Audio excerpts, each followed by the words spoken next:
Hi, welcome back to my channel. I'm Barbara and I wanted to hop on today and share my face look of the day.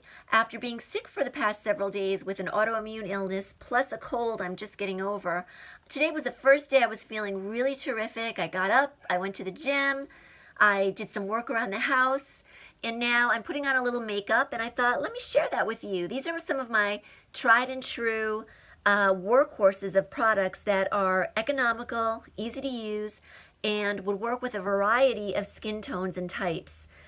So I hope you find this helpful. I hope these are things that you can take home and use yourself. I started with It CC Cream.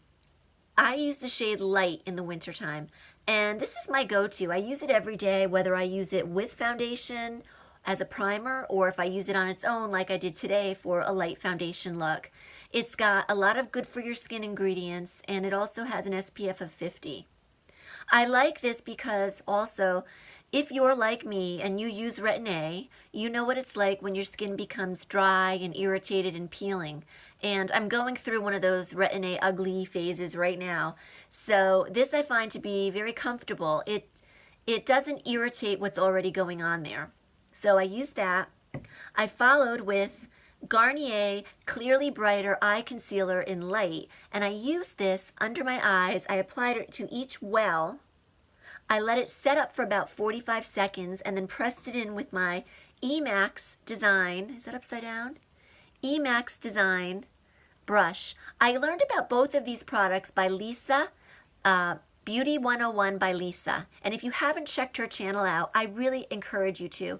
She is gorgeous. She is uplifting.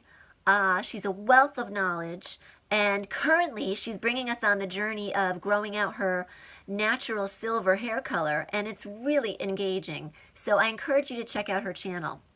Anyway, back to the concealer. I apply this, I let it set up, and then I blend it in with this brush. And it's very sheer. The sheerness is great for under the eyes because it won't settle into lines.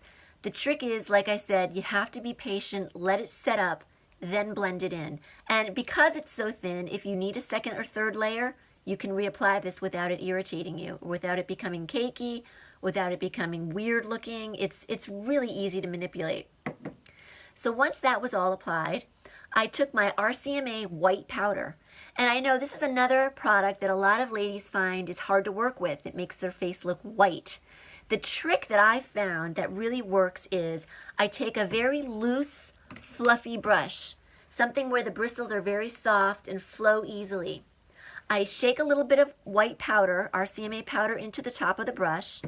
Then what I do is I tap it at the edge of my counter to remove what seems like all of the powder. Then, even though it doesn't look like there's any powder on my brush, I then press it in wherever I want to set. That leaves just enough powder behind without the white cast, and I don't think that it's exacerbating the flakiness that I'm experiencing at all, but it will help your product to wear and it will take down any shine. So try that tip if you have the RCMA powder and you're having trouble with it. It's such a good value. This container I think was like $12. I think I got it on the RCMA website. The shipping was free as I recall, and there's so much left. I mean, I'll be using this until I'm 90. And I'll be 48 this year. That gives you an idea of how long it'll be wearing. Okay, on to blush. Blush and contour. For my blush, I used Milani Tea Rose. This matte blush is terrific, and I think it's a universally flattering shade. If you're darker, just layer it until you get the amount of brightness that you want. A little bit goes a long way. If you're fair complected like I am, take what you need. Again, it's buildable. Less is more. And the way I apply it is I take a blush brush, tap off the excess, and I start just at the edge of the apple of my cheek, gently pat it on and blend it up into my hairline. I don't rub too much when my skin is flaking from all this Retin-A because I find the more you rub, the more friction you create, the worse the flakiness is. So I try to pat as much as possible. A tiny bit of rubbing is okay, but for the most part, that, or a light swipe. Once I've applied to both of my cheeks, I take whatever's excess, I gently apply it to my hairline at both edges, and then run a little excess over my eyes. And that's it. after my blush is when I contour on casual days. I'm using NYX NYX Taupe eyeshadow, taking my Wet n Wild contour brush. This was part of a holiday kit. I think the whole kit of 12 or 15 brushes cost less than $30. I mean, do the math. It's a bargain. I tap the powder brush into the contour, tap off the excess, and then I work it half onto where I just applied the blush and just below at the bottom of my cheekbone. And I don't go as far forward. I keep it back towards my ear. And I do that on both sides, and then again gently work in the excess on my hairline, and with the contour I also bring it down on my jawline. That's it, voila. Now onto the eyes. I take Wet n Wild Brûlée eyeshadow. It's a matte shadow, it's a very light flesh tone, and I believe this is also universally flattering. Regardless of your skin tone, I think you can make this work. The reason is simply this. It costs $2 or $3. If you are using darker eyeshadows or brighter fashion color eyeshadows and you have a slip and you apply something a little too heavily, or you apply it in an area you didn't want to apply it, take this on a clean brush, gently swipe it over and over, blend in where you've over applied the product, and this will work like a magic eraser. It is simply phenomenal. You've got to give this a try. Other ways to use it is as an all-over eye color, which I used as my base on my mobile lid and blended it up into my brow. You can use this as a matte highlighter for the inner corners of your eyes. You can also use it to clean up any fallout on the lower part of your eye or around your eye when you've finished your eye look. Wet n Wild Brûlée. Don't miss out on this. Once my shadow was applied, I took my favorite charcoal liner, and this is by Sephora. This is their basic eyeliner, and it's in the shade Fifth Avenue. You can see the gray on the tip, and here's the color. It is a beautiful charcoal, and the reason I like this is it's dark enough to give definition, yet it's much softer than a black. I love black eyeliner, but on days when I want a very subdued look, black will not cut it for me.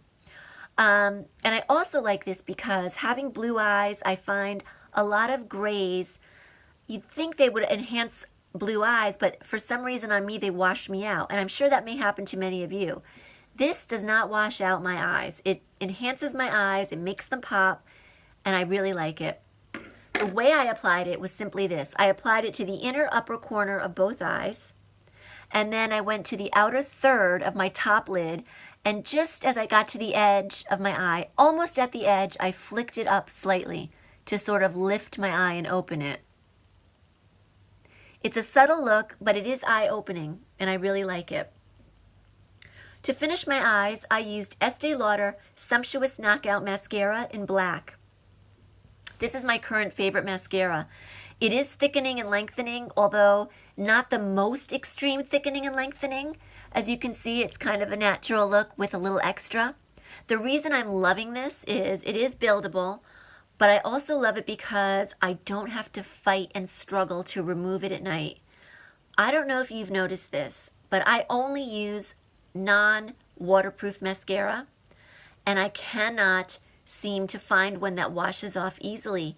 I've used coconut oil, I've used oil-based eye makeup removers, I've used non-oil-based eye makeup removers, I've used cleansing pads, I've used micellar water, I've used my cleansing cream.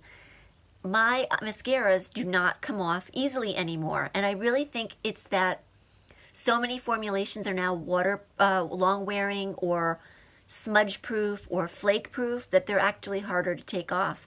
If you have any suggestions how to get around this, would you please let me know? I have a drawer full of mascaras that I love, but I'm so apprehensive to use because I just hate fighting with it at night. I don't think it's good for the skin. I don't think it's good for the eyelashes. And let's face it, for maturing beauty, we certainly don't want to tug at our delicate eye skin. So check this mascara out. Also, right now at Lord & Taylor, if you go online or if you stop into your local store, they're offering a fantastic Estee Lauder sale. They're in gift with purchase through Saturday. It's a very good gift this year. And they're offering something unprecedented, 20% off skincare, an additional 15% off skincare and makeup. So I ordered a full size of this for 15% off. And I ordered a large bottle of Advanced Night Repair Serum for 20% off plus 15% off. And that is, I think it was a $50 or $60 savings. And the Advanced Night Repair Serum is a serum that I think every woman should have. It's good for all skin types. It's good as a preventative. It's good for someone who's a little bit more maturing like myself. It restores the skin. It doesn't irritate. I encourage you to try it. And if you can take advantage of the Lord & Taylor sale, why not? What else do we have? I don't think I told you about my very favorite lip liner and lip gloss. I'm using Wet n Wild. Again, this is 99 cents a stick. 99 cents. It's in the shade Brandywine or 666. Don't let the number fool you. It is heaven in a lip liner. It's long wearing, but not drying. It's rosy nude. It's very pretty. It would work with a variety of skin tones again. On me, it shows up as my lips but better. On someone with maybe a darker complexion, it might pop a little bit more of the rose tone. It's just a great color. I really encourage you. And again, at 99 cents, if you don't like it, someone you love will, and you will not have broken your bank. I topped it with L'Oreal Infallible 8-Hour Lip Gloss. I love these glosses. They are not that expensive. They are long wearing. They're not too sticky, and they don't smell bad. This shade is 115, and I like this because it makes my lips look juicy and full. They have a little on for you. But it's not a strong color. I can wear it to the gym if I want a little look, to the grocery store, whatever. It's just a little bit of more of a polish, and it's very comfortable. I have several other shades. I'll show you the other ones in other videos, but this is a good go-to. I think, again, it works as a topper over lipsticks. If you have something that's a little too dark and you want to soften it, 115 is the way to go. And that's it for today. I thank you so much for stopping by. Take a look at my very low glam, polished look of the day. I hope to see you again in the future. Have a wonderful weekend. Please like and subscribe. Bye-bye.